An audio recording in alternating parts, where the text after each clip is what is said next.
ఎన్ని ఎన్ని మాట్లాడాలనో అన్ని మాట్లాడిండు. అవన్నీ కూడా ఇందులో మేబీ 28 నిమిషాల స్పీచ్లో ఉంటుంది. ఇక్కడ సంక్షేమ పథకాలు అమలు చేయలేరు అన్నారు. సంక్షేమ పథకాలు కన్యాకుమారి నుంచి కశ్మీర్ వరకు 150 రోజులు 4000 కిలోమీటర్లు మొదలుపెట్టి 2025 ఫిబ్రవరి 4 నాడు సంవత్సరం తిరిగే లోపల సామాజిక న్యాయం చేస్తూ కులగణను పూర్తి చేసి ఎస్సీ వర్గీకరణ చేసి విస్తరించుకుంటూ ఒక్కొక్క కష్టాన్ని రైతు బీమా కావచ్చు 18 నెలల్లో ముందుకు వెళ్తున్నాం.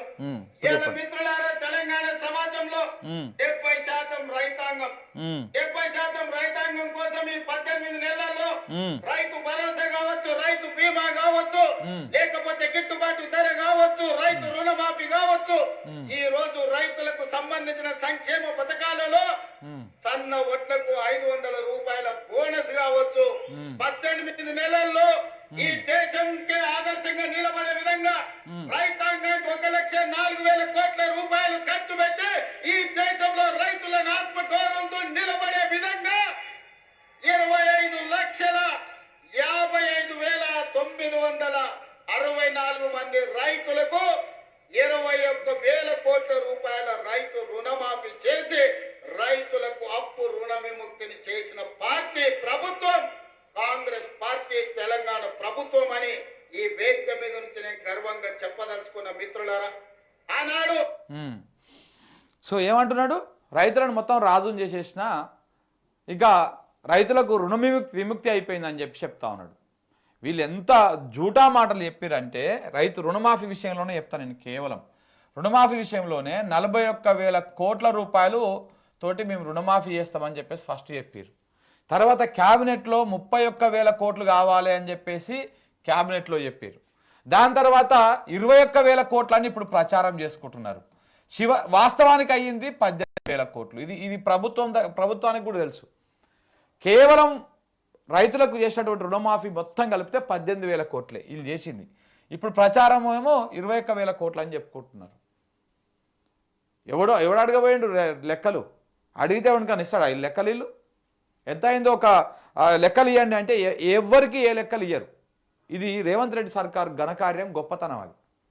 సో కాబట్టి ఇవేవి కూడా ఎక్కడి 41,000 కోట్లు, ఎక్కడి 18,000 కోట్లు, ఎంత శాతం తగ్గించండి చూడండి. మొత్తం తగ్గుకుంటూ పోతా ఉంది. రాను రాను రాను రాను లెక్క తగ్గుకుంటూ పోతూనే ఉన్నది. ఇది ఇట్లా రుణమాఫీ విషయంలో ఈ రకంగా మోసం చేసిండ్రా. ఇక భరోసా విషయంలో ఏమంటున్నాడు, రైతు భరోసా ఇచ్చేసినా నేను రైతులు మొత్తం రాజు చేసేసిన అంటున్నాడు కదా. నేను మళ్ళీ కూడా చెప్తా, 2024 యాసంగిలో మనకు పైసలు కేసీఆర్ వేయాల్సినటువంటి పైసలు ఈయన అధికారంలోకి వచ్చినాక వేస్తా అని చెప్పిండు.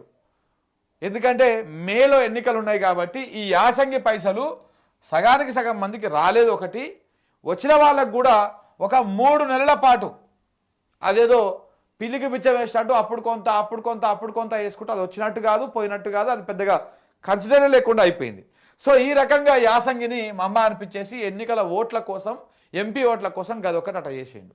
2024 వానాకాలం ఇది మొత్తానికే కొట్టిండు ప్రజలారా. మీరు కావాలంటే అధికారికంగా మంత్రి తుమ్మల నాగేశ్వరరావు గారు వ్యవసాయ శాఖ మంత్రి చెప్పిండు, ఇది మొత్తానికే కొట్టిండు 2024 వానాకాలంది. ఇప్పుడు 2025 యాసంగి ఇది ఎగ్గొట్టిండు.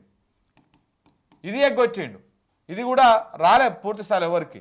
2025 ఇప్పుడు వానాకాలం అంటే ఇప్పుడు ఇచ్చేది ఇది మాత్రమే ఇచ్చిండు.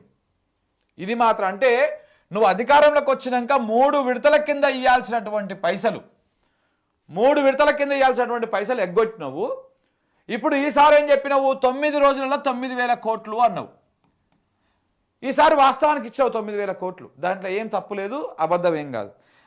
మీరు చెప్పిన దాని ప్రకారమే ఈ 9,000 కోట్లని ఇంకా 3 సార్లు కూడా ఇస్తే రైతులకు ఎన్ని పైసలు వచ్చేటిది? ఇవి కాకుండా ఇంకొక 27,000 కోట్ల రూపాయలు మనకు వచ్చేటివి. అంటే 27,000 కోట్ల రూపాయలు ఎగ్గొట్టిండు మనకు రావాల్సినవి. ఎగ్గొట్టేసి కేవలం 9,000 కోట్ల రూపాయలు మనకు రైతులకు ఇచ్చి రైతు భరోసా పేరు మీద 27,000 కోట్ల రూపాయలు ఎగ్గొట్టేసి ఇప్పుడు ఏమంటున్నాడు, నేను రైతును రాజుని చేసిన, రైతు భరోసా ఇచ్చిన అంటున్నాడు. మరి ఎగ్గొట్టిన పైసలు ఎవరిస్తారు తాత?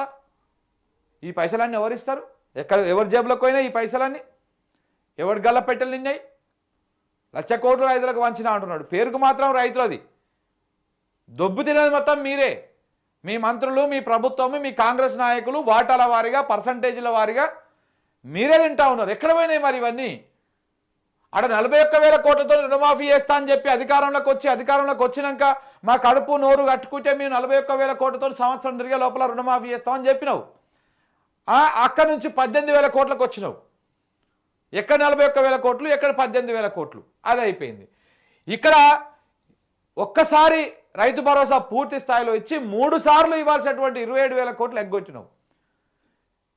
ఇక్కడ 9,000 కోట్లు ఇచ్చేసి ఇంకా అందరికీ రైతు భరోసా ఇచ్చిన అంటున్నాం. ఇక సేమ్ ఇదే లెక్కల ప్రకారమే సన్నోడ్లు కూడా. అధికారంలోకి రాకముందుకు ఏమన్నాడు, ప్రతి క్వింటా మీద 500 బోనస్ అన్నాడు. ఒరే నిజమే కావచ్చని అనుకున్నాం. కానీ అధికారంలోకి వచ్చినాక సన్నోడ్లకు మాత్రమే అన్నాడు, సన్నోడ్లకు మాత్రమే బోనస్ అన్నాడు. పోరా సన్నోడ్లకని ఇస్తున్నాడా అంటే ఏదో వచ్చినోనికి వచ్చినట్టే, రానోనికి రానట్టే. ఈ రకంగా కొనసాగుకుంటా ఇది పోతా ఉన్నది. ఇక ఇట్లా ఈడ కేవలం 9,000 కోట్లు, ఈడ కేవలం 18,000 కోట్లు. అంటే మొత్తం కలిసి నువ్వు ఇచ్చింది 27,000 కోట్లు మాత్రమే. 27,000 కోట్లు మాత్రమే రైతులకు ఇచ్చి 1,00,000 కోట్లు ఇచ్చినా అని చెప్పేసి ప్రచారం చేసుకుంటా. ఇక వడ్ల కొనుగోలు పైసల్ని నువ్వేం దారదత్తంగా ఇచ్చినట్టు కాదు, ఏమో పుణ్యానికి ఇచ్చినట్టు కాదు. ఇవంటే రైతుల సంక్షేమం కోసం, వాళ్లకు అలా రుణ విముక్తులను చేయడం కోసమో, వాళ్ళని పెట్టుబడి అప్పు తెచ్చుకోకుండా ఉండడం కోసమో గవర్నమెంట్ ఇచ్చేటువంటి సహాయం ఇది. కానీ మీరు వాళ్ళ దగ్గర వడ్లు కొనుగోలు చేసి మీరు ఇచ్చే పైసలు మీరు పుక్కట్లో ఇచ్చినట్టు ఏం కాదు, మీ ఇంట్లోకి వెళ్ళి తీసుకొచ్చి ఇచ్చినట్టు ఏం కాదు. అది వాళ్ళ సొమ్ము కొనుక్కుంటున్నారు కాబట్టి కొనుక్కున్న దానికి పైసలు ఇస్తున్నారు. అది కూడా 1,00,000 కోట్లలో పెట్టేసుకొని 1,00,000 కోట్లు ఖర్చు పెట్టినా అంటే మరి కేసీఆర్ ఈ లెక్కల ప్రకారం ఎన్ని లక్షల కోట్లు ఖర్చు పెట్టి ఉంటాడు?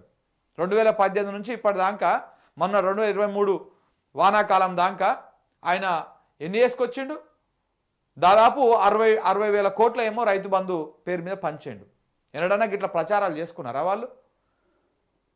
ఈ దేశంలోనే నెంబర్ 1 స్థానంలో వరి దిగుబడి పెరిగింది అంటే వారున్నప్పుడే పెరిగింది. ఎన్నడన్నా ఇట్లా ప్రచారం చేసుకున్నారా? మేమే కొనుగోలు చేస్తున్నాం అని. కొనుగోలు చేయాల్సిన బాధ్యత మీద, అది గొప్పతనం కాదు, అది మీ రెస్పాన్సిబిలిటీ. కొనుగోలు చేయాల్సిందే మీరు, లేకపోతే మీ ప్రభుత్వం ఫెయిలు. అది కొనుగోలు చేయలే కూడా ఇంకా పూర్తి స్థాయిలో మీరు. సో మీకు కావాలంటే రైతుల దగ్గరికి పోయి అడగండి, ఊర్లకు పోయి చెప్తారు.